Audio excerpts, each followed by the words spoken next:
akan terus membongkar siapa di balik kebakaran hutan ini. Mereka melakukan pekerjaan tapi pekerjaannya ilegal. Milik instansi Kementerian Pertanian Republik Indonesia, ada logonya. Milik Dinas Kementerian Pertanian. Pemerintah daerahnya kalian Seolah-olah adalah salah satu oknum. kita sempat mediasi di kantor desa dan kita sempat ditekan. Masyarakat itu yang awalnya menolak, itu diancam. Bantuan dari pemerintah Iya. yang seharusnya diperbantukan oleh masyarakat malah dipergunakan untuk mengangkat kayu ilegal. Akan kami perjuangkan, akan kami buktikan kerugian negara itu mencapai miliaran rupiah.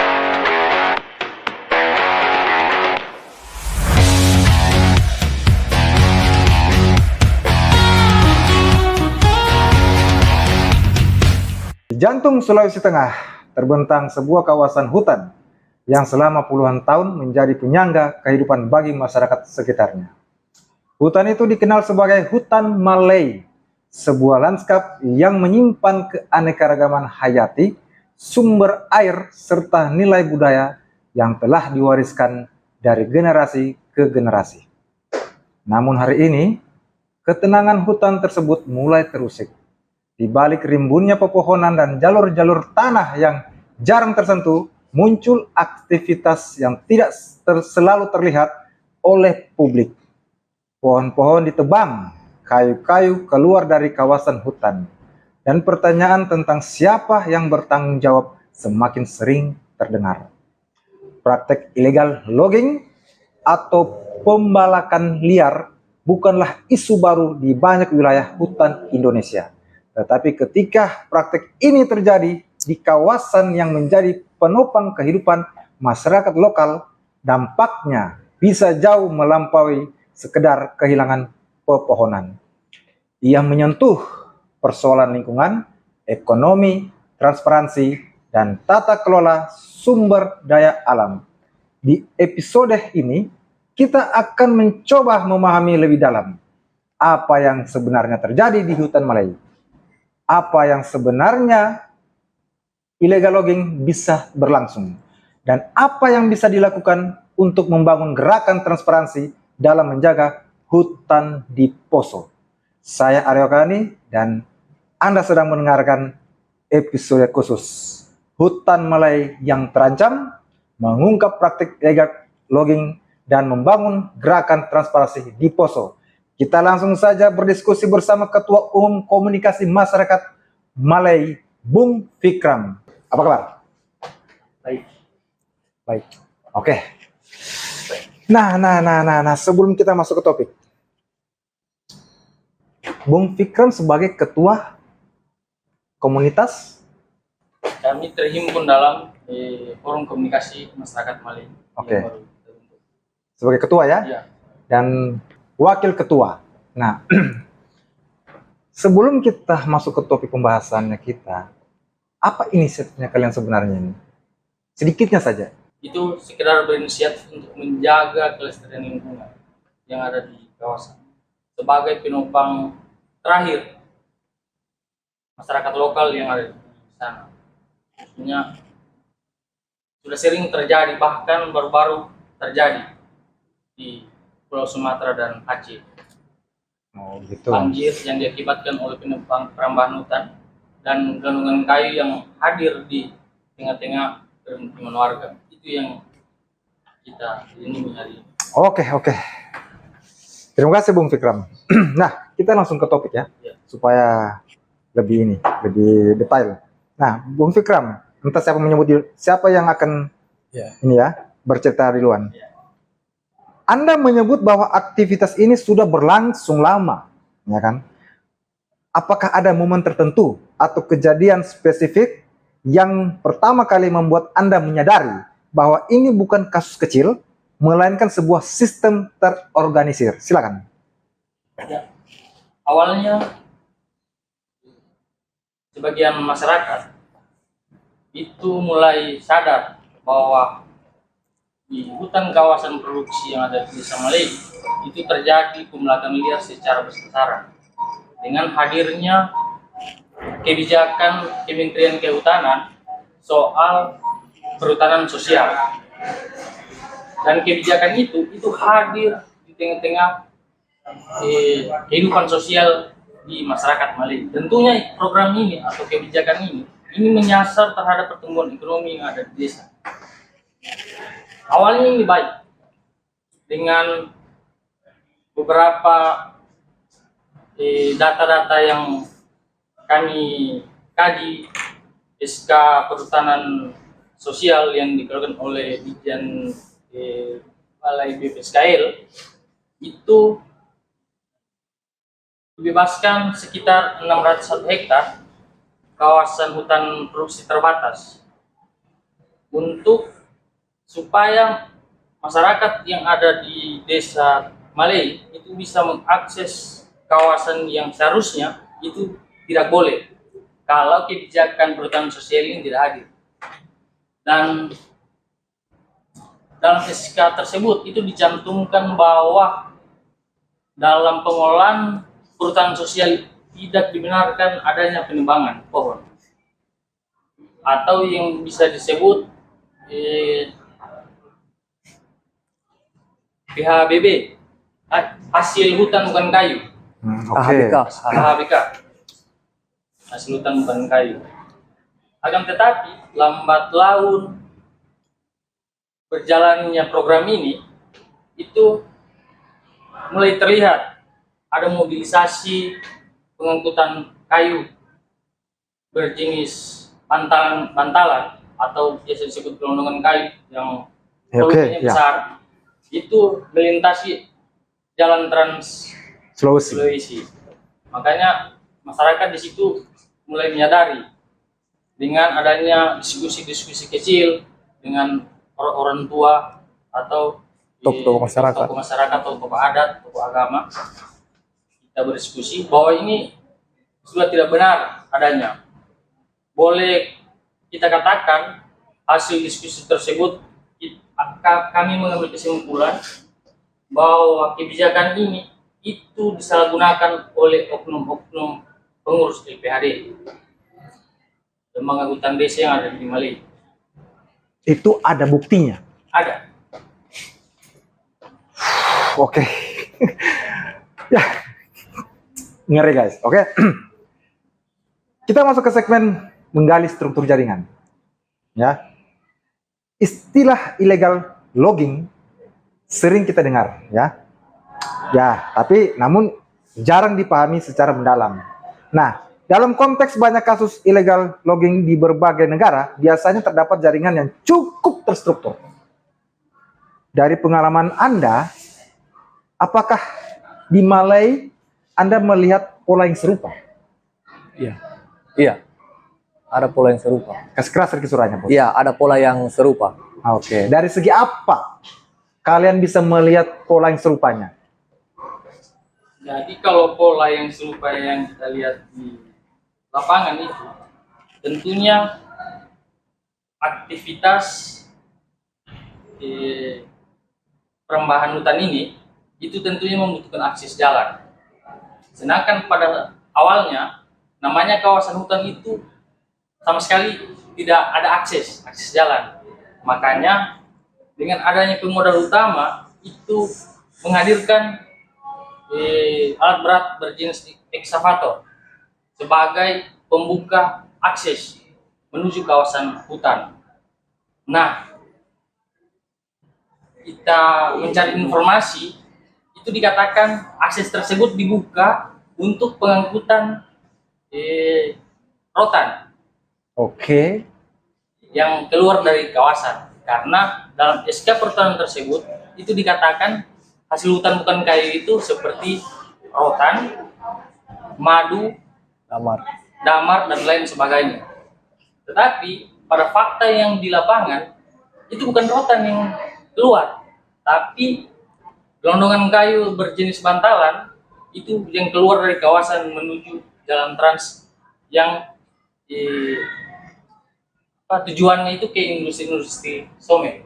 Industri somel. Somel yang ada di Bali. Oke. Berarti memang dari segi pola itu yang kalian melihat dari segi ini ya, yang serupanya ya. Nah, kita masuk ke isu agak sedikit sensitif ini ya. Nah, beberapa pengamat lingkungan mengatakan bahwa praktik seperti ini jarang terjadi tanpa adanya pembiaran dari pihak tertentu. Ya. Apakah Anda melihat indikasi adanya celah dalam sistem pengawasan atau tata kelola yang memungkinkan praktik ini terus berlangsung? Silakan. Siapa? Oke, silakan. Ya. Kami melihat di lapangan, tentunya ini ada dukungan dari instansi-instansi. Anda melihat atau Anda menduga? Melihat langsung? Iya, melihat langsung. Oke. Karena begini. Ada bukti-buktinya itu? Ada dokumentasinya. Ada dokumentasinya? Ada. Anda bisa pertanggungjawabkan? Sama sekali kita bisa pertanggungjawabkan apa yang keluar dari mulut kami. Silakan. Ini kan setelah terjadi maksudnya penolakan oleh masyarakat di Desa Malei soal terjadinya aktivitas ini, kami sebagai perwakilan masyarakat yang di Malei itu kan sudah mengadukan secara aturan yang berlaku atau perundangan yang berlaku di negara ini. Nah, tentunya pihak instansi yang berwenang yaitu Dinas Kehutanan, terkhususnya KPH Sintu Maroso, itu kami duga dan bisa kami pastikan memang terjadi bahwa ini ada perlindungan, aktivitas ada perlindungan dari instansi tersebut. Kami sendiri mengalami pola-polanya dengan kami dibujuk untuk diberikan bibit durian. Kalian dibujuk? Iya. Sampai kalian dibujuk? Iya. Itu setelah ada rapat di desa. Kami dipanggil di Kelurahan Bonesompe. Nah, di Kelurahan Bonesompe tersebut itu hadir langsung Kepala KPH Sintu Maroso dengan beberapa stafnya yang menjadi pengawas di kawasan hutan Malei yang ruang lingkupnya itu masuk dalam kawasan perhutanan sosial. Kami dengan beberapa masyarakat itu bernegosiasi, boleh dikata itu negosiasi lah, karena ada keributan-keributan seperti ini, penolakan dari masyarakat. Oke, salah sebentar. Ya. Sebelum masuk ke situ, nanti akan berlanjut sampai ke situ ya. Kita masuk ke menggali bukti nih. Ya, saya akan mempertanyakan tentang kita akan menggali bukti. Oke, bukti-bukti akan berlanjut ke situ nanti. Nah, dalam proses investigasi ya atau pemantauan lapangan, oke, bukti seperti apa yang paling sering muncul? Apakah berupa perubahan tutupan hutan misal, ya kan, aktivitas transportasi kayu atau kesaksian masyarakat lokal? Nah, silakan. Ya, jadi ada kesaksian masyarakat lokal, bahkan kami sendiri itu menemukan adanya pengangkutan kayu yang berasal dari kawasan itu dimuat oleh mobil truk. Cuman polanya maksudnya agak pintar, dan mereka sebagai oknum-oknum pemalak yang terjadi di sana ini, mereka keluarkan kayu gelondongan yang dari kawasan itu ditumpuk di hutan APL, wilayah kelolanya pertanian, biar dikatakan bahwa kayu itu berasal dari APL. Cuman jenis kayunya itu hampir sama persis dengan kayu yang kami temukan di lokasi kawasan. Hampir sama persis. Dan bisa kami pastikan itu kayu yang keluar dari kawasan hutan. Oke, berarti tandanya ini bukan kata hampir lagi. Iya. Ya kan? Berarti tandanya kalian bisa memastikan dan bisa membuktikan bahwasanya itu kayu yang memang benar adanya yang di Hutan kawasan. Kami kasih contoh. Oke, silakan. Jadi di kawasan hutan Malay. Dulu ini kan ada perusahaan PT Tritunggal yang PT Tritunggal. PT Tritunggal. Ya, yang ada di Desa Maletojo. Mereka beraktivitas di pengolahan kayu gitu. Nah, di sana ada pohon cempaka. Memang hanya ada di hutan kawasan Malay pohon tersebut. Dan itu pohon itu yang kami temukan di kawasan yang mereka tebang. Dan itu juga yang kami temukan di, kalau mereka katakan itu TO. TO-nya mereka. Apa Di- TO itu? Maksudnya kami kurang paham juga soal bahasanya. Bahasa TO ini. Iya, TO ini. Oke. Cuma dia kan dari hutan kawasan, Ya. kayu yang dari hutan kawasan dibawa ke TO itu. TO itu areal APL, Oh. berarti lahan bersertifikat. Oke. Jadi kalau ada pemeriksaan, dikatakan kayu itu masih di lahan bersertifikat. Tapi ternyata itu dilansir dari hutan kawasan. Seperti itu. Kalau jenisnya tadi Kak, jenis pohon cempaka ini yang kami temukan di kawasan, itu kami temukan juga di TO itu. Makanya kami pastikan itu kayu yang berasal dari kawasan. Karena hanya di hutan kawasan Malay ada Kayu cempaka. hidup kayu cempaka. Jelaskan semua sampai detail ini sebelum kita masuk ke pembahasan ke topik menguji pemerintah. Siap. Nah, beberapa waktu setelah itu, aduan kami itu direspon oleh KPS Sintung Maroso dengan menurunkan polisi hutannya. Cuman yang kami adukan itu tidak sesuai dengan peninjauannya mereka. Yang kami laporkan atau yang kami adukan itu yang berada di hutan kawasan produksi terbatas, tetapi pada faktanya di lapangan yang mereka tinjau itu hanya sebatas di hutan APL. Hanya sebatas di hutan APL. Iya, Oke. kami dapat dokumentasinya. Polisi hutan dari KPS Sintung Maroso mengambil dokumentasi seakan-akan ingin melaporkan ke pimpinan bahwa aktivitas tersebut tidak ada di kawasan hutan Malay. Ingin dilaporkan bahwa laporan kita itu fiktif. Jadi laporan kita itu seolah-olah aktivitas lama, Atau maksudnya kita mengarang-mengarang lah. mengarang-arang. Ceritanya laporannya kalian cuma astaga. Berarti dari pihak sana itu bahwasanya laporan kalian itu hanya sekedar mengada-ngada. Mengada-ngada Iya. karena punya kepentingan. Dianggap punya kepentingan. hanya punya kepentingan tersendiri Iya. atau kepribadian. Jadi aktivitas itu katanya tidak ada karena tim yang turun meninjau itu di lokasi APL. Jadi tidak ada memang potongan kayu tidak ada di lokasi yang ditinjau itu. Tapi nyatanya kita ke lokasi potongan kayu itu banyak, ratusan batang. Malahan kita sempat menemukan itu di lokasi ekskavator. Ada bukti-buktinya. Ada bukti-buktinya. Ada dokumentasinya kita. Bahkan kita menggunakan kamera timestamp. Waktu, jam, tanggal, Dan bulan, dan tahunnya ada. Dan titik koordinatnya. Titik koordinat. Sampai titik koordinatnya Koordinatnya ada. ada. Makanya kami berani mengungkap fakta praktik ilegal ini karena kami punya bukti yang sangat kuat. Dengan beberapa hasil peninjauan kami mengambil dokumentasi. Makanya kami sebagai perwakilan masyarakat itu berani speak up ke luar karena kita punya bukti kuat. Oke.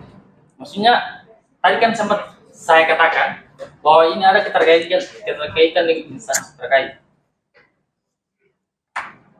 Aduan kami aduan resmi mengikuti aturan perundangan yang berlaku soal pengaduan praktik ilegalogi ke instansi terkait. Akan tetapi titik lokasi yang kami laporkan itu bukan lokasi itu yang ditinjau, tetapi lokasi bekas aktivitas PT Riu Mamba yang pernah hadir di Desa Malay.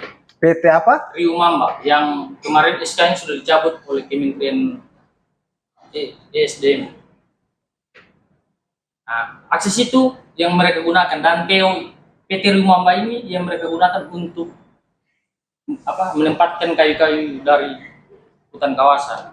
Tapi TO tersebut itu berada dalam kawasan APL. Tentunya ini kalau dalam aturan, dari segi aturan ini legal karena hutan kawasan produksi masyarakat, tempat masyarakat bertani.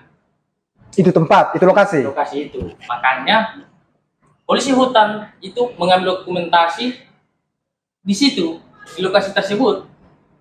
Kiranya itu ingin melaporkan ke pimpinan bahwa aduan kami, beberapa aduan yang kami bawa langsung, kami kirim lewat email, itu tidak terjadi. Atau sekiranya itu hoax lah. Hanya hoax. Iya, Hanya dianggap sebagai hoax. iya, Kalian punya pernyataan ini? iya. Oke. Padahal kami sudah perlihatkan Padahal kalian sudah membuktikan dengan gambar yang kami print out, dengan adanya titik koordinatnya kita buka di Google Maps. Earth, Oh, Google Earth. Oke. Iya. Bahwa memang itu benar ada dalam kawasan hutan produksi terbatas atau wilayah kelola perhutanan sosial. Tetapi masih saja kami dengan beberapa polanya mereka berusaha mereka bungkam. Berarti kalian merasa kayak di apa ya istilahnya? Dikucilkan. Iya, Oke. Karena selama peninjauannya peninjauannya tim yang turun, kita tidak pernah Support. diantar langsung ke lokasi yang kita laporkan. maksudnya begini kan.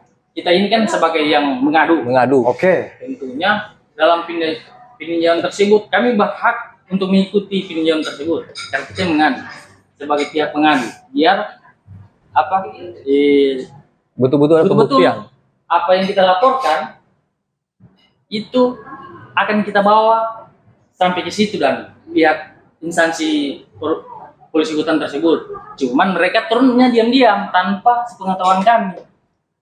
Tiba-tiba kan dapat dokumentasi tersebut. Mereka sudah meninjau lokasi. Mereka sudah melakukan peninjauan dan melakukan pemotretan dengan beberapa oknum polisi hutan itu yang ada di kawasan apel tersebut. Ternyata laporannya itu kami ketahui tidak terjadi pembelakan itu, tidak ada. Itu informasi itu keluar langsung dari Kepala Dinas Kehutanan. Kepala Dinas Kehutanan Provinsi, Iya. Kalian merasa laporan dari mereka itu tidak secara langsung memutar balik cerita, Iya. tidak sesuai fakta Yang di lapangan. apa yang kalian Laporkan. laporkan, Akan yang kami tinjau dengan beberapa berbeda dengan data apa yang kalian ambil. ambil Iya. ya. Oke. Jarak yang mereka ambil dokumentasi dengan jarak yang kita adu itu jauh. Jauh sekali. Jauh. Kita saja masyarakat yang melakukan peninjauan itu mulai berangkat dari rumah itu jam 7 pagi sampai ke kawasan tersebut, lokasi perambahan ini itu jam 2 siang. Bayangkan. Jalan kaki. Sedangkan yang mereka tinjau ini bisa pakai kendaraan, bisa pakai mobil. Nah, kita ini jalan kaki. Karena akses untuk ke kawasan itu memang luas. Akses jalannya karena dibongkar oleh ekskavator. Cuman karena lalu lalang alat berat di situ. Jadi mobil-mobil yang orang bilang mobil kota lah. Macam bayangkan kan, mobil Hilux 2 kabin saja itu tidak bisa tembus sampai ke atas karena rusaknya akses itu, karena dilewati oleh alat berat John Deere. Bahkan Kak, mirisnya kita barusan kemarin dengan kita membawa dari tiap Gakum wilayah 2 Palu untuk membuktikan laporan kami bahwa memang laporan kami memang benar, Real. dan itu fakta mereka temukan bahwa laporan kami memang benar adanya. Oke. Kami temukan dalam kawasan tersebut ada sebuah alat berat pertanian berjenis John Deere bersertifikat, ada logo Kementerian Sarana dan Prasarana Pertanian, yang seharusnya alat ini digunakan untuk Perbantuan masyarakat. pembantuan masyarakat petani lah. untuk meringankan kerja-kerja Iya. petani. Tetapi yang terjadi di kawasan tersebut, alat ini yang pemberian pemerintah untuk meringankan petani bahkan digunakan untuk mengangkut kayu ilegal. Kalau saya mau tangkap dari pernyataanmu ini, berarti tidak secara langsung alat-alat bantuan dari pemerintah Iya. yang seharusnya diperbantukan oleh masyarakat yang kurang mampu ya, tapi malah dipergunakan untuk mengangkut kayu ilegal dari kawasan hutan. yang menurut aturan memang itu sangat tidak dibenarkan. Ini kalian bisa buktikan? Bisa kita buktikan. Bisa dibuktikan? Karena kita temukan alat tersebut di hutan kawasan. Kita foto juga menggunakan titik koordinat. Ada buktinya itu ya? Ada bukti. Ada, nanti kita perlihatkan sebentar kan foto-foto dokumentasinya dengan titik koordinat tersebut. Sebentar, kalau cepat tadi kalian datang bisa kita buktikan langsung di layar Sinta gitu. Iya. Nanti kita kirim saja. Oke, nanti saya akan tampilkan di sela-sela video nanti ya. Oke. Nah, sebelum kita masuk ke respon pemerintah, ya, saya ingin tanya dulu. Apa yang bikin kalian ini mau dan berani mengungkap ini persoalan? Silakan, siapa duluan? Karena kita juga kan dititip sama masyarakat-masyarakat di sana Oke.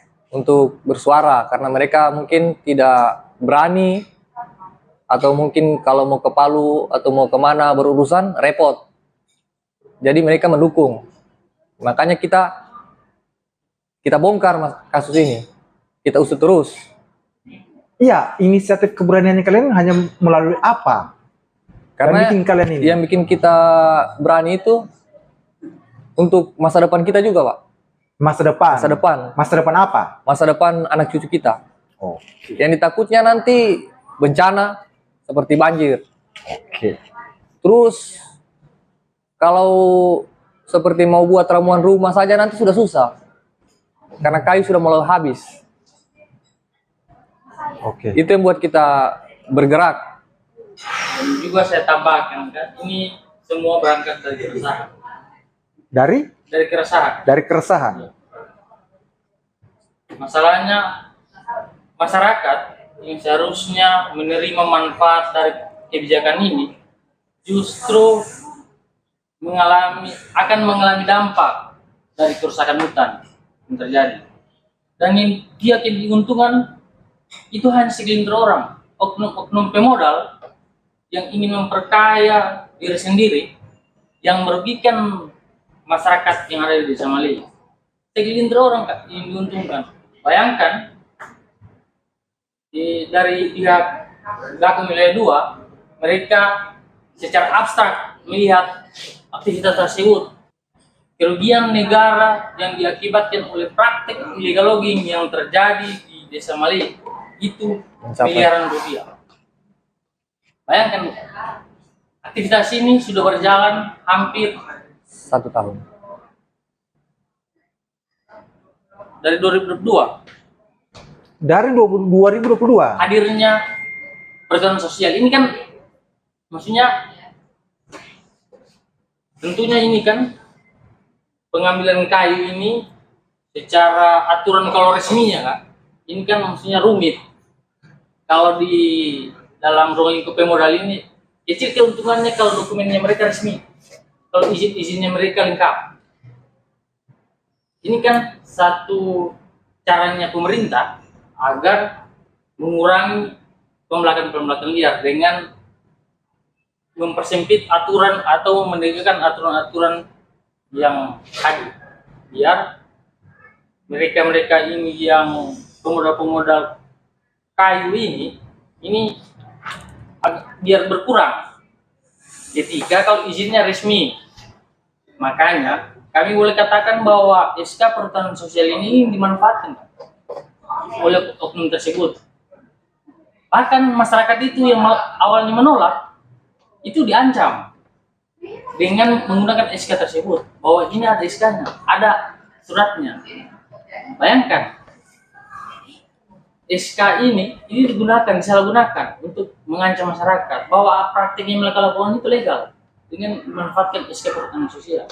Padahal jelas di SK tersebut dikatakan mengelola hutan tersebut dilakukan, diambil manfaatnya hasil hutan bukan kayu. Jelas. Tetapi SK tersebut dijadikan media untuk mengancam masyarakat, biar masyarakat ini takut untuk menolak. Makanya kami, maksudnya pemuda-pemuda yang pernah belajar, pernah sekolah, pernah berorganisasi, pernah juga berkecimpung di dunia lingkungan, itu kami berdiskusi, kami berinisiatif untuk membuka diskusi-diskusi kecil dengan masyarakat yang ada di sana. Biar kami mencoba membuka pola pikir bahwa ini harus kita sama-sama tolak. Ini sangat merugikan. Bahkan dampaknya memang belum hari ini terjadi. Faktanya di lapangan, daerah aliran sungai yang muaranya itu ke area pemukiman warga yang ada di kampung itu telah ditutup oleh mereka. Memang airnya sudah tidak sampai ke kampung, cuman pada saat hujan lagi intens turun, itu keluar airnya dari hutan, dari kawasan sana sampai ke area perkampungan. Dan itu ini menjadi keresahan dengan intensitas curah hujan yang semakin sering terjadi. Itu kami bisa menjadi ketakutan tersendiri oleh masyarakat. ya itu kan bisa mengakibatkan kebanjiran juga. Kebanjiran, iya. Boleh dikata bom waktu.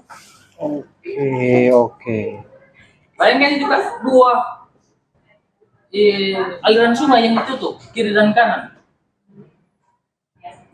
yang muaranya itu ke desa kami, desa Malay.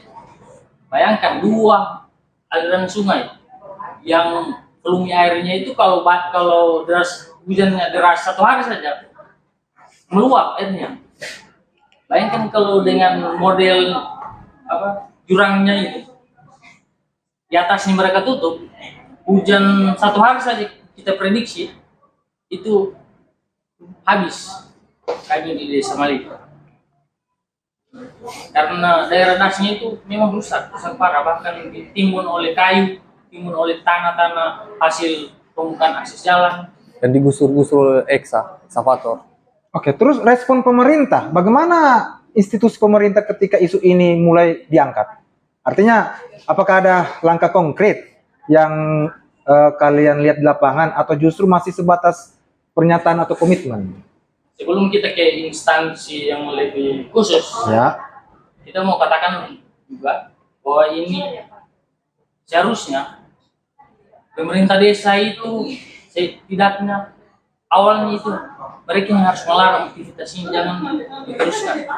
oh itu termasuk dari masyarakat yang yang paling sering mereka ceritakan kepada kalian. Iya, Oke, bahkan kita juga alami. Kita konfirmasi langsung dengan pemerintah desanya. oke. Kami sebelum kita ke instansi terkait, kita adukan dulu ke pemerintah desa bahwa ada aktivitas pembakaran liar atau penambahan hutan skala besar di hutan kawasan. Cuman sampai dengan hari ini itu masih terjadi. Sampai detik sekarang. Bahkan di forum formal, forum terbuka, forum musyawarah, seorang kepala desa itu mengeluarkan statement bahwa aktivitas itu tidak diketahui. Oh, masa iya? Iya. Ada dokumentasi, ada videonya rapat. Seorang kepala desa mengatakan bahwa aktivitas itu dia tidak ketahui. Bayangkan, dari 2022 sampai dengan sekarang 2026. Padahal memang secara kewenangan pemerintah desa tidak punya kewenangan penuh soal kawasan hutan. Maksudnya pemerintah desa itu hanya sebatas kawasan APL. Cuman setidaknya dengan hadirnya perhutanan sosial skema hutan desa, tentunya kewenangan itu menjadi hadir oleh pemerintah desa karena ada pengawasan di SK-nya. Dalam SK tersebut ada pengawasan pemerintah desa. Untuk ketika ada yang keliru, programnya tidak sesuai dengan SK, pemerintah desa berhak untuk mengevaluasi. Karena skemanya kan skema hutan desa. Oke. Kades Male itu, cuman kami tidak punya bukti dokumentasi. Lebih Ya. spesifiknya. Cuman kita sempat lihat bahwa Hanya sekedar lihat. dia ada di sekeliling oknum-oknum. Jadi ceritanya kadesnya Malay ini ada, menurut kalian ini ada di seputaran para oknum-oknum ini. Ya. Tetapi pernyataannya itu tidak mengetahui. Anehnya lagi, di sana itu ada kan di desa kami itu ada RT, ada di kepala dusun ada RT-nya. Nah RT 5, iya RT 5 itu dia juga sebagai Masuk di dalam SK kelompok. sosial itu dia sebagai kepala seksi perlindungan hutan. Siapa itu? Pak RT 5. Pak RT. Iya. Dikenal dia Pak RT di sana. Kita sebut inisialnya AT. Oke. Itu Pak RT-nya. Pak RT. Iya, Pak RT. Jadi Dia tidak juga masuk dalam namanya, masuk ke dalam Kelompok. koordinasi. Kepala Seksi perlindungan. seksi perlindungan hutan. Tetapi dia yang membawa atau dia yang terlibat langsung di lapangan untuk ini hanya menduga atau kami lihat secara langsung? Ada buktinya? ada Karena sempat kita mediasi di kantor desa. Ada bukti dokumentasinya? rekaman. Ada rekamannya. Kita sempat mediasi di kantor desa dan kita sempat ditekan. Dan ada pernyataannya. Malahan di sana itu ada portal. Ada portal. Entah retribusinya itu masuk ke mana. Di jalan yang dilewati oleh jonder-jonder tersebut. Makanya kita bilang ini pekerjaan mafia. Oke. Dengan ada juga Ngeri. waktu kita rapat, ada statement dari Babin Kamtipnas yang ada di sana bahwa akan menghentikan aktivitas illegal logging tersebut. Tidak ada lagi aktivitas tersebut. Tapi hari ini sampai dengan hari ini aktivitas tersebut masih ada. Dengan kita temukannya potongan kayu bantalan itu sekitar 300-an panggal, 300-an batang di lokasi kawasan. Dan itu disaksikan langsung oleh dari Polhut provinsi yang tinjau lokasi sama-sama dengan kita. Jadi peninjauan ini berulang kali oleh instansi. Tapi sampai dengan hari ini kita belum ada pengungkapan secara terang-benderang. Makanya boleh kami katakan bahwa aduan kami ini tidak akuntabel dan tidak ada transparansi terhadap masyarakat. Makanya kami sebagai masyarakat itu menjadi pihak yang sangat dirugikan. Berarti ceritanya, kacau ini. Berarti ceritanya ini, kalian punya bukti-bukti, pemerintah daerahnya kalian Seolah-olah adalah salah satu Iya. oknum di persoalan hutan Malay ini. Makanya itu yang akan kami kejar sekarang. karena yang jadi pertanyaan itu kenapa tidak ada tindakan tegas dari pemerintah tersebut? Kalian sudah menelusuri, Melaporkan banyak kali, termasuk rapat, tetapi aktivitas masih ada. Bayangkan ya, aktivitas ini sudah booming di masyarakat. Bahkan sudah keluar beritanya. Tapi dengan beraninya mereka masih melakukan aktivitas. Seolah-olah mereka itu cuma cuek dengan aktivitas. Berarti boleh dikatakan ini ada backing di mereka. ada backingan. Ada backingnya. Berarti menurut kalian ini ada backingan. Iya, makanya mereka berani. Kira-kira menurut kalian itu backingan siapa?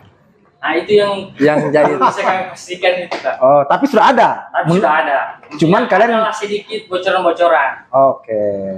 Tapi itu belum bisa kalian Ya, memastikan. dan kami akan telusuri buktikan. Dan akan kami telusuri. dengan keterlibatannya John Deere milik Dinas Kementerian Pertanian. Dan itu sudah dimuat oleh media juga. John Deere tersebut setelah dikonfirmasi oleh kelompok tani yang ada di Desa Poso Pesisir sebagai yang diberikan kepercayaan oleh instansi Dinas Pertanian Kabupaten Poso. John Deere ini kan diambil dari Kecamatan Poso Pesisir. Kelompok-kelompok seperti kelompok Cuman pertanian. kami belum dapat data desanya desa apa. Cuman adanya di Poso Pesisir. John Deere Pertanian ini. Milik Pemerintah. pemerintah. Milik instansi Kementerian Pertanian Republik Indonesia. Ada logonya di John Deere tersebut. Nah, setelah dikonfirmasi oleh media apa? MK Tipikor. Ini MK Tipikor itu menurut pernyataan kita kelompoknya, cuman dia tidak apa namanya itu tidak diungkap, tidak diberitahu langsung ke media. Mungkin dia takut lah karena diduga itu aparat penegak hukum yang terlibat pengadaan zona tersebut di hutan kawasan. Dan sudah diterbitkan oleh media tersebut pernyataan itu. Bagaimana? Sudah diterbitkan oleh media MK Tipikor tersebut. Penggunaan akses tersebut. Rumitnya persoalan ini.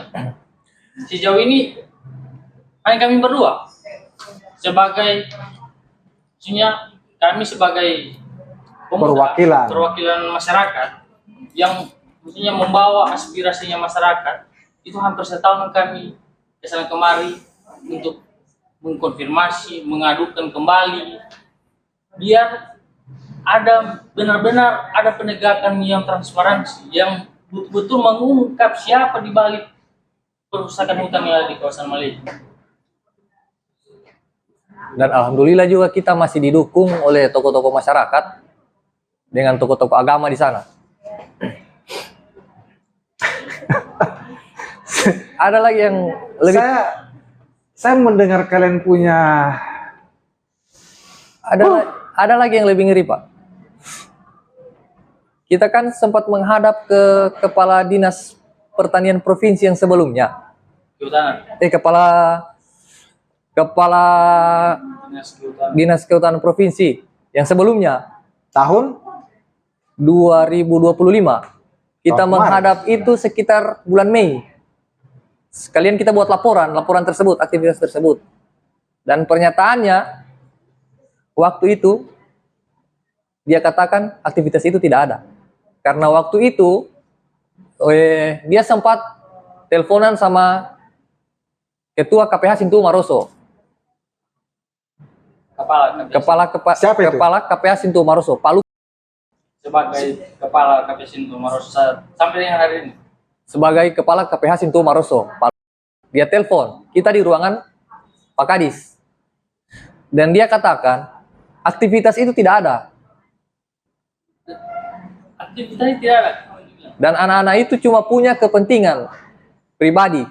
Dan kita juga punya bukti rekaman. Waktu posisi menelpon, sangat jelas dia katakan.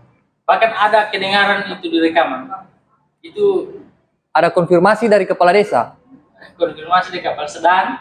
Kan operator di sana itu berasal dari luar daerah. Nah, tentunya terus dari mulutnya kepala KPH. Siapa yang mau kasih makan operator yang ada di sana? Apakah mereka berdua itu? Apakah mereka berdua ini akan kasih makan? Wow.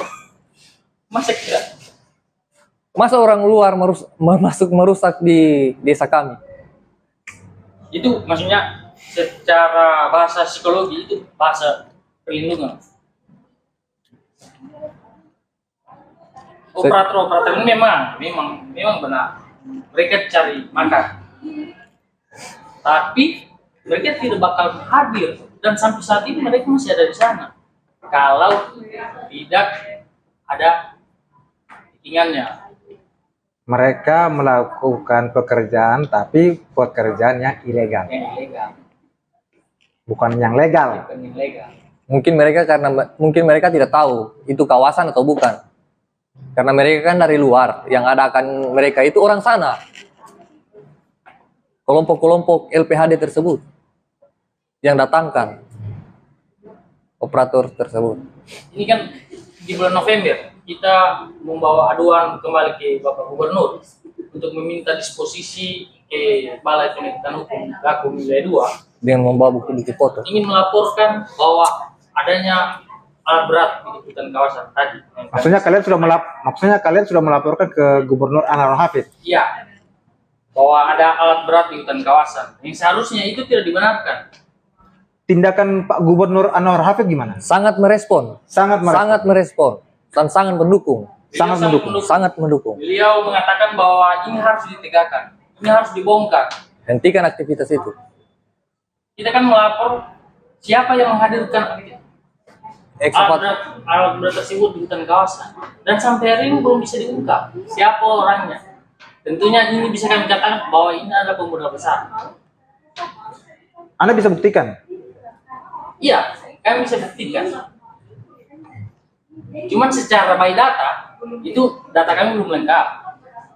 Dan nanti lambat laun berjalannya waktu, data tersebut akan kami lengkapi sebagai bukti kuat bahwa memang oknum ini yang membawa masuk alat berat ekskavator ke hutan kawasan yang katanya ingin membuat akses jalan untuk mengeluarkan tadi itu rotan. Tapi nyatanya habis daerah aliran sungai yang digusur dengan bukti foto-foto dan video-video hancurnya daerah aliran sungai akibat aktivitas ekskavator tersebut.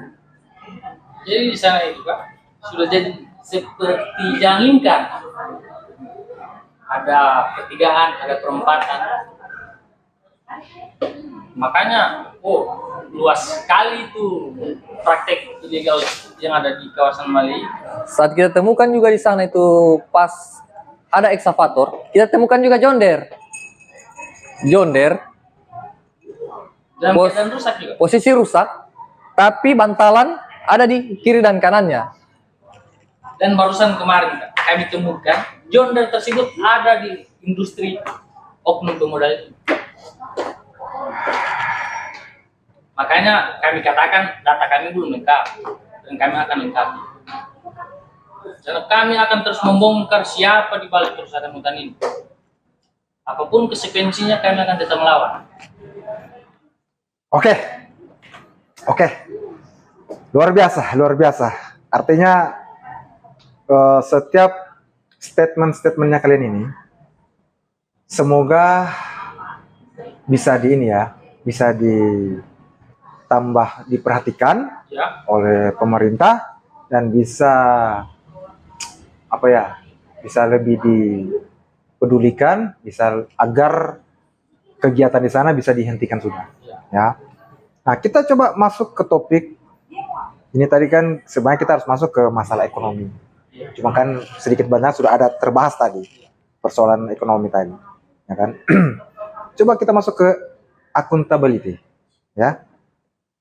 Nah, ini kan begini, jika suatu hari nanti, ya kan, praktek ini benar-benar dihentikan, ya kan? Nah, menurut kalian siapa saja pihak yang harus bertanggung jawab, ya kan, untuk memulihkan kerusakan yang telah terjadi ini? Silakan. Jadi tentunya pihak yang paling bertanggung jawab akibat kerusakan hutan ini yaitu pemerintah atau instansi terkait sebagai pengawas untuk melestarikan lingkungan. Tentunya dengan adanya aktivitas ini seharusnya pihak penegakan hukum, karena kan di Kementerian Kehutanan ada penegakan hukum. Mereka harus mengejar pelakunya siapa. Jadi menurut kalian yang harus memulihkan, ya kan, kerusakan yang sudah telah terjadi di hutan Malay adalah pemerintah. Dan harus diusut juga siapa yang memberi akses sampai bisa masuk ke hutan kawasan tersebut. Dan sampai hutan kawasan tersebut rusak. Siapa orang-orang yang memberi akses sehingga bebas orang-orang masuk merusak di hutan kawasan tersebut.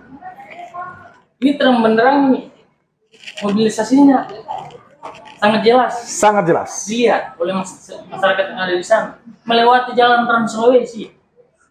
Mungkin kalau ada yang datang mewawancara masyarakat yang tinggal di Jalan Trans, pasti mereka akan katakan hampir hari-hari mereka melihat aktivitas pemuatan kayu tersebut. Sudah ribuan bahkan jutaan kubik kayu yang keluar dari hutan kawasan. Makanya kami katakan bahwa kerugian negara itu mencapai miliaran rupiah. Hancur hutan, hancur, memang betul-betul hancur. Dengan bukti-bukti video yang kita sempat ambil. Kami berharap sekarang kan setelah kami konfirmasi kemarin ke kantor Balai Penegakan Hukum Seksi Wilayah 2 yang ada di Palu, kemarin kan mereka sudah membentuk tim untuk menginvestigasi, bahkan sudah turun ke Institusi Somel untuk membuktikan aduan ini. Kami kan mengkonfirmasi kemarin keterangannya penyidik, sekarang baru sampai ke tahap penyelidikan.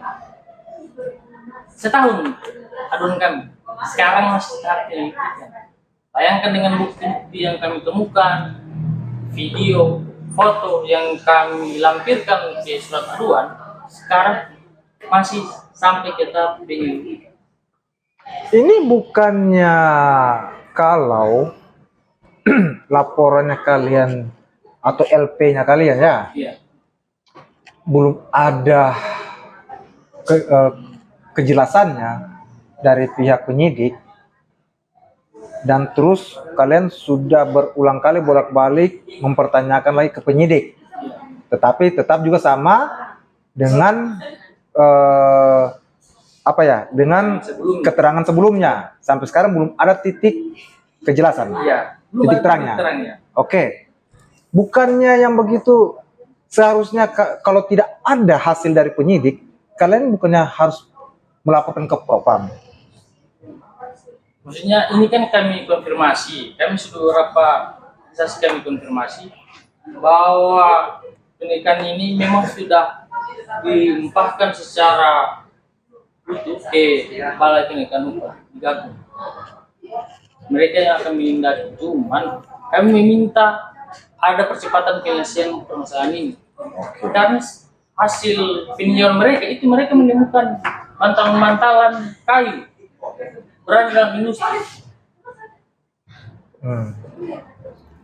Tetapi sampai dengan hari ini masih tahap penyelidikan. Bahkan sudah pihak Gakum itu sudah melayangkan surat pemanggilan terhadap ketua LPHRI-nya, kepala seksi pelindungan hutannya.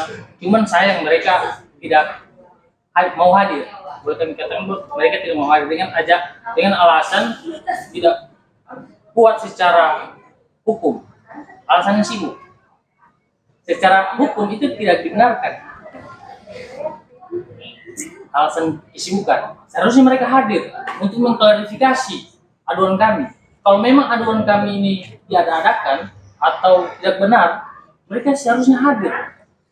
Mereka harus kooperatif. Mereka harus mengklarifikasi atau membantah. Memang benar-benar tidak terjadi, tapi mereka menolak hadir. Berarti memang secara tidak langsung mereka sudah membenarkan bahwa itu memang aktivitas itu memang ada di kawasan mereka, sehingga mereka tidak berani memberanikan diri hadir untuk dilakukan, diminta keterangan oleh penyidik. Padahal mereka yang memberi akses masuk ke dalam itu. Mereka yang mengundang operator hadir di Malaysia. Dan tidak mungkin operator-operator dari luar daerah berani masuk ke wilayah itu tanpa ada yang berizin. Baru operator tersebut tinggal di rumahnya ketua LPHRI ini. Makanya boleh kami katakan, kami benarkan bahwa memang dia yang hadirkan operator Binebang atau bahasa desanya itu tukang tengsor yang di desa Mali. Mereka tinggal di rumahnya ketua LPHRI. Hal yang tidak mungkin.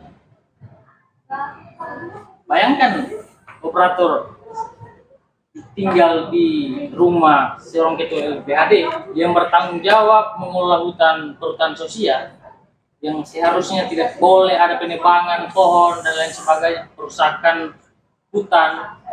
Tapi ini yang terjadi, operator ini kan memang jelas mereka hadir untuk kerja di sana, untuk memotong kayu, dan kayu dipotong itu ada dalam kawasan. Makanya aduan itu kami sasar ke oknum ketua LPHD ini, sehingga dikirimkan surat resmi oleh Balai Gakum. Cuman sampai dengan hari ini mereka masih juga belum menghadiri panggilan tersebut. Dan kami konfirmasi kemarin, pihak penyidik itu tidak bisa melakukan pemanggilan karena masih tahap ini. Sehingga kami hadir di sini itu biar ada penekanan dari pihak media sebagai salah satu syarat-syarat pendukung yang memang benar-benar akuntabel, transparan, mempublikasikan kebenaran sesuai dengan apa yang kami ceritakan. Ini menjadi penekanan di publik, maksudnya di era sekarang ini no viral, no justice. Makanya kami mengambil langkah ini. Oke, kita akan masuk ke pertanyaan terakhir dari saya. Ya kan? Sebelum masuk ke pertanyaan terakhir dari saya, kita masuk ke reflektif dulu. Oke? Nah, ketika kalian melihat kawasan hutan yang dulu masih utuh, lalu kembali beberapa tahun kemudian dan menemukan perubahan besar, ya kan? Nah, apa kira-kira yang terlintas di pikirannya kalian ini? Nah, dengan yang sebelumnya hutan itu menjadi penyangga, menjadi tempat satwa-satwa liar, tempat berlindungnya hewan-hewan endemik yang ada di hutan kawasan, dengan terjadinya aktivitas perambahan hutan tersebut, praktek ilegal ini tentunya menjadi kerugian besar oleh masyarakat lokal. Dan di sana itu cuman memang tidak ada tanah adat di sana, cuman lembaga adatnya ada, masih ada. Tentunya ini menjadi perhatian khusus. Di masa depan, kami sebagai pemuda, bahkan generasi setelah kami, itu mau dibawa kemana? Sedangkan hutan yang menjadi tempat masyarakat untuk bertani, masyarakat untuk mencari damar, rotan, dan lain sebagainya untuk mendapatkan nilai ekonomi, itu hilang. Mau dibawa kemana nasibnya masyarakat lokal yang ada di sana dengan terjadinya perubahan tersebut? Oke, kita masuk ke pertanyaan terakhir saya. Ini kurang lebih hampir sama ya di reflektif ini. Ini apa namanya? Jika dunia luar ya hanya mengingat satu hal tentang hutan Malay dan situasi yang sedang terjadi di sana, menurut kalian apa pesan yang paling penting untuk diketahui dampak ini? Tentunya pesan yang dari kami yang kami sampaikan bahwa nasib kami berada di ujung tanduk, nasib masyarakat lokal yang ada di Malay berada di ujung tanduk. Dengan adanya aktivitas tersebut, tentunya kami akan mengalami dampak, contohnya kebanjiran, longsor, dan lain sebagainya. Dengan beberapa kejadian di daerah-daerah lain yang ada di Indonesia yang memakan banyak korban jiwa, bisa jadi seperti apa yang kawan saya tadi katakan, ini menjadi bom waktu untuk masyarakat kami.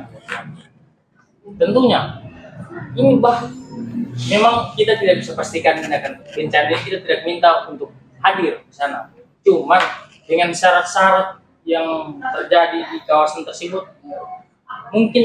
mungkin saja banjir, longsor akan terjadi di kemudian hari di Desa Malay. Mungkin belum sekarang, tapi 5 tahun, berapa tahun ke depan Akan terjadi. akan terjadi. Dan itu ya yang rugilah kami yang ada di sana. Bukan hanya mereka oknum perusak ini yang kena dampaknya. Sudah Tapi kami. Sudah banyak bukti-bukti di daerah-daerah lain. Buktinya sekarang kami rasakan. Kami sekarang itu kesulitan untuk mendapatkan air bersih. Apalagi posisi kemarau, kalau Panjangnya. kemarau panjang. Yang mungkin di daerah lain musim hujan, tapi di daerah kami itu kemarau. Oke. Kesulitan kami dapat air bersih. Nah, kami ini minum, kan namanya desa. Kalau di kota ini kan ada namanya Sumur bor. depot air galon. Kami di sana baru hadir air. Sebelumnya masyarakat ini minum air itu air dari air bersih, hasil swasembada masyarakat. Dan air itu mata airnya itu dari hutan kawasan sana. Sekarang sudah ada. Oke. Itu dampak yang kami sendiri rasakan, masyarakat Mali rasakan. Oke. Nah, Bung Fikram dengan Bung Gusman, ya. Wah, luar biasa. Artinya sedikit dari saya punya ini. Semoga, ya pesan dari saya, semoga pernyataan atau perihal persoalan kalian ini, ya, semoga bisa menjadi bahan perhatian oleh pemerintah dan bisa ditindaklanjuti dan memang harus segera diperhatikan, ya kan, agar tidak terus menerus, ya, terjadi penebangan liar. Jangankan hanya di hutan Malay, dimanapun. Ya kan? Nah, semoga juga suara aspirasi kalian ini bisa didengar langsung oleh kesemuanya, satu Indonesia, masyarakat Indonesia, dan tidak menjadi hal kemungkinan oleh pejabat-pejabat tertentu, ya, yang memang bergelut di dunia kehutanan. Nah, oke. Terima kasih buat Bung Fikram dan Bung Gusman, ya, yang sudah duduk di meja OTT Podcast, berdiskusi, ya. Sebelum Bisa ada pesan-pesan? bisa kami closing statement dan Pesan-pesan. terkait. Silakan. Nah, jadi silakan kalian ngobrol santai saja, dan apa yang ingin kalian closing statement kan? Karena sebelum saya juga masuk ke closing statement dari saya. Silakan. Ya, dari kami, maksudnya sebelum podcast ini ditutup Ya. atau diakhiri, kami akan mengeluarkan closing statement dari masyarakat di desa Mali. Ya, silakan. Ke Semoga kamera sana saja. Semoga apa yang menjadi keresahan masyarakat yang ada di desa Mali itu lambat laun akan kami perjuangkan, akan kami buktikan, bahkan konsekuensinya akan kami terima jika di kemudian hari ada terjadi apa-apa di kami. Tentunya ingin menjadi bagian dari sejarah perlawanan, bahwa hari ini masih ada perlawanan di desa Mali terkait praktek ilegalogi. Kami juga meminta pihak-pihak penegakan hukum, pihak-pihak pemerintah yang berwenang terkait lingkungan ini secara terang benderang membongkar praktek mafia ilegalogi yang ada di desa Mali. Tangkap dan adili pelaku perusakan hutan yang ada di desa Mali. Terima kasih. Luar biasa. Mantap. Luar biasa. Artinya, saya juga sebelum masuk ke closing statement saya, yang penting intinya kalian siap menghadapi di kemudian hari. Siap. Oke? Dan ada juga yang terakhir, boleh pesan-pesan. Oke, silakan. Silakan. Terima kasih kepada Bapak Gubernur Anwar Hafid yang telah mendukung penuh kepada kita, terutama masyarakat Malay ini, dan merespon positif dan segera menghentikan aktivitas tersebut. Terima kasih Bapak Gubernur Anwar Hafid. Luar biasa. Oke, saya akan mengakhiri podcast kita di hari ini, ya. Dan terima kasih sekali lagi, dan terima kasih.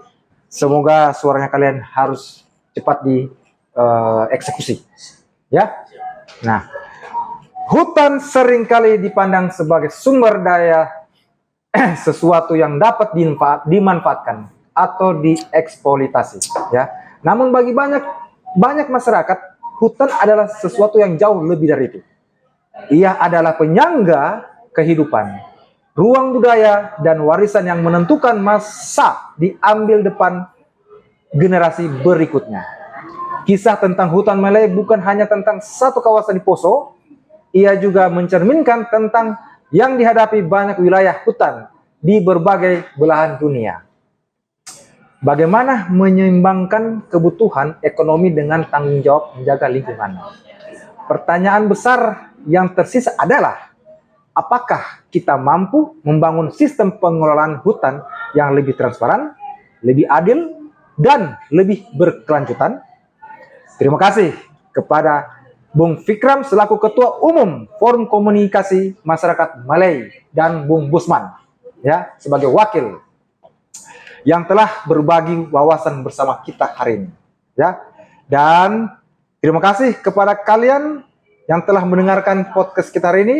Saya Aryo Kani selaku host OTT Podcast. Sampai jumpa di episode berikutnya yang tidak kalah seru juga dengan kasus-kasus yang akan kita ungkapkan dengan sesuai real fakta untuk kalian semua. Salam, bye OTT Podcast.